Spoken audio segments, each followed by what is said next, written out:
Hello दोस्तों, स्वागत है। आज के इस वीडियो में आपको राम वृक्ष बेनीपुरी लेखक का जीवन परिचय बताऊंगा। इसमें मैं आपको बताऊंगा कि इनका जन्म कब हुआ, इनकी मृत्यु कब हुई, इनकी दो रचनाएं कौन कौन सी है, इनकी भाषा क्या है, इनकी शैली क्या है और इनका साहित्य में स्थान क्या है। दोस्तों, राम वृक्ष बेनीपुरी यशपाल का बार बार पेपर में पूछा जाता है। तो चलिए हम वीडियो को स्टार्ट करते हैं। उसके पहले मैं आपको बता दूं कि यदि आप हमारे चैनल में पहली बार आए हैं तो चैनल को सब्सक्राइब करके दोस्तों को शेयर कर दें।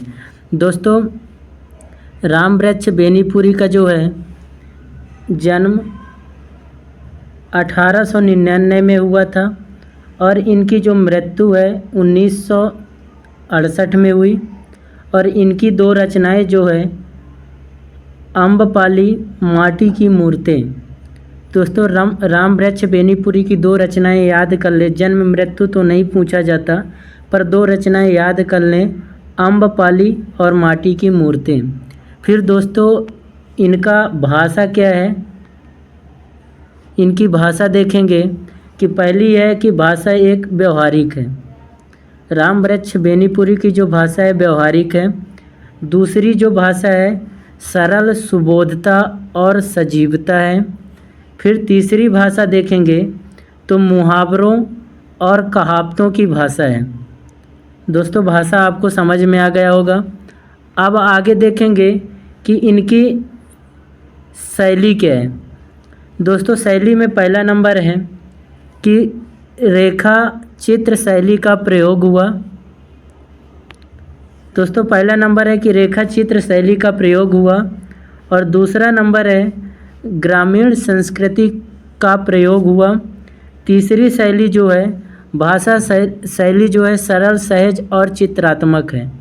दोस्तों, इनकी शैली भी आपको समझ में आ गया होगा। फिर आप देखेंगे साहित्य में स्थान क्या है। दोस्तों, राम वृक्ष बेनीपुरी का जो साहित्य में स्थान है उन्हें कलम का जादूगर कहा गया। इनका साहित्य में यह स्थान है कि उन्हें कलम का जादूगर कहा गया। दोस्तों, इसके बाद आ जाते हैं यशपाल। दोस्तों, यशपाल जो हैं इनका जन्म और दो रचनाएं पढ़ेंगे।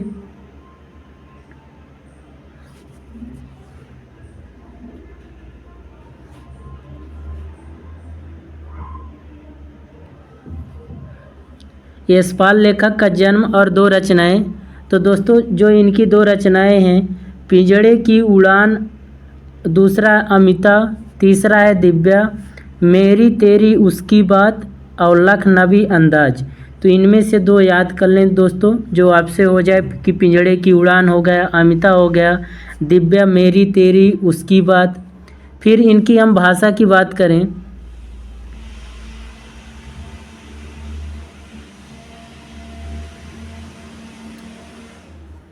दोस्तों, इनकी हम भाषा की बात करेंगे तो पहला है भाषा कि भाषा प्रवाहमयी व स्वाभाविकता है।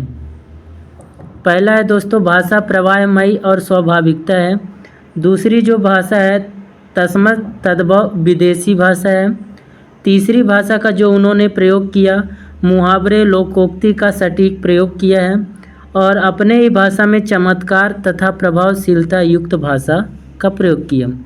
फिर इसके बाद इनकी शैली देखेंगे दोस्तों कि इनकी शैली क्या है।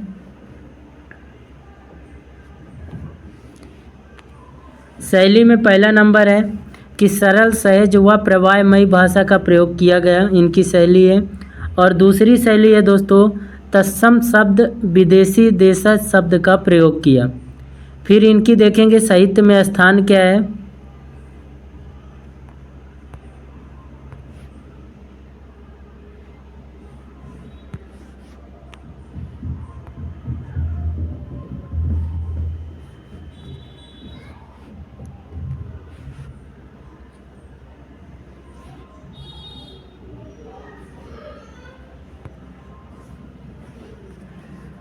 दोस्तों, इनका जो साहित्य में स्थान है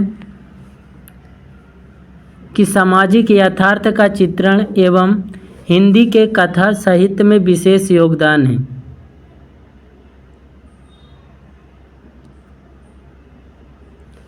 फिर दोस्तों इसके बाद हैं मन्नू भंडारी।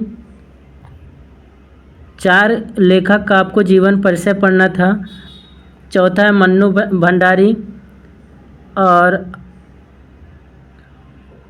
यशपाल का आपने तो पढ़ ही लिया, राम वृक्ष बेनीपुरी का भी आपने पढ़ लिया और स्वयं प्रकाश का भी पढ़ लिया। तो लास्ट में है दोस्तों मन्नू भंडारी। तो मन्नू भंडारी के बारे में भी पढ़े कि मन्नू भंडारी जो है इनका जन्म कब हुआ। तो दोस्तों इनका जन्म जो है 1931 में हुआ और इनकी जो मृत्यु है 2021 में हुई। मन्नू भंडारी जो है दोस्तों अभी ख़त्म हुआ, 1931 में जन्म हुआ था, 2021 में ख़त्म हुए, 2-3 साल पहले की बात है। इनकी जो रचनाएं हैं, मैं हार गई और यही सच है। इनकी रचनाएं क्या क्या है दोस्तों, मैं हार गई और यही सच है।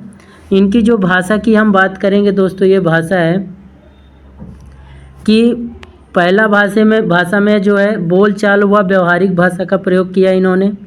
दूसरा तस्मत तद्भव देशज और विदेशी शब्दों का भी प्रयोग किया है अपने लेखक में। फिर लोकोक्ति व मुहावरे का स्वाभाविक का प्रयोग किया। और तीसरा है भाषा में संप्रेषण की अद्भुत क्षमता। फिर इसके बाद इनकी शैली क्या है, इनकी शैली के बारे में भी जानेंगे। तो पहला शैली है दोस्तों भावात्मक स्थलों पर भावात्मक शैली का प्रयोग किया। वर्णनात्मक शैली का भी इन्होंने प्रयोग किया। संवाद शैली से कहानियों में सजीवता का प्रयोग किया। फिर इसके बाद है दोस्तों स्वाभाविक विषमताओं, नारी शोषण पर तीखे व्यंग्य हेतु व्यंग्यात्मक शैली का प्रयोग किया। तो ये चौथा नंबर। फिर दोस्तों ये भी देखेंगे कि इनका साहित्य में स्थान क्या है। तो दोस्तों साहित्य में स्थान है इनका आधुनिक कथा साहित्य में मन्नू भंडारी का प्रतिष्ठित स्थान है। तो दोस्तों यह वीडियो अच्छा लगा हो तो चैनल को सब्सक्राइब करके दोस्तों को शेयर कर दें। धन्यवाद।